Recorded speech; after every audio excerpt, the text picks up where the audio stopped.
If you've been following theater news at all in the past year, you know that Hamilton, Lin-Manuel Miranda's multi-ethnic rap opera about the life of America's first Treasury Secretary, has been generating buzz ever since it opened at the Public Theater back in February. Everybody from Michelle Obama to Weird Al Yankovic was talking about how awesome this show was. People were talking Tony Award. People were talking Pulitzer. The run at the Public sold out, as have seats at the Richard Rodgers, where Hamilton transferred in August. And when the original cast recording dropped in September, well, the internet exploded. In fact, some of you might be getting a little weary of all the talk already. But hey, this is the part of my channel where I get to geek out about the things I like, so we're doing this. Note that there will be spoilers in this video, but as the plot developments are over 200 years old and revealed in the opening number, I consider them fair game. And me! I'm the damn fool that shot him.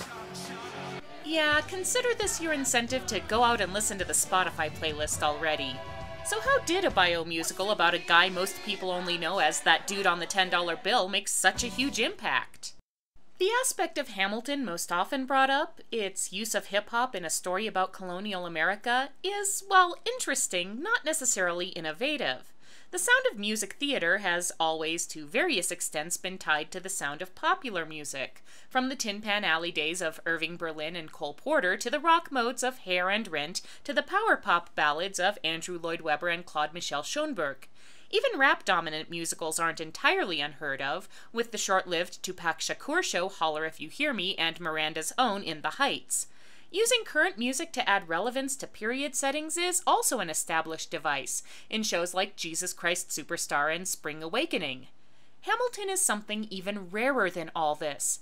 It's a musical that manages to be very intelligent without sacrificing its ability to speak to a wider audience. If Hamilton isn't the first music theater score written in a popular mode, it is certainly one of the best constructed. Unlike other musicals that have tried to work in a current style, Annie 2014, I am looking in your direction, Hamilton never feels artificial or overproduced. The technical effects complement the dramatic storytelling, like in Satisfied when Angelica Schuyler flashes back to her first meeting with Alexander Hamilton through a striking use of echo and reverse effects.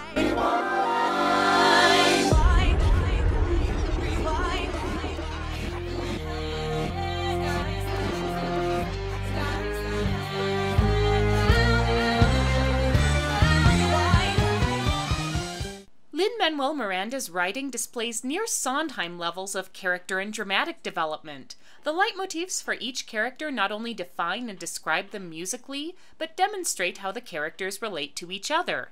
Alexander Hamilton and his fellow revolutionaries speak in a swift flow, highlighting their youth, energy, and passion for their cause.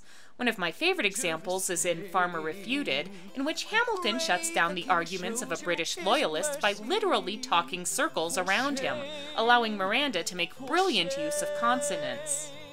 Heed not you all unravel at the sound of screams, but the revolution is coming. The have-nots are gonna win. Just it's hard to listen to you with a straight face.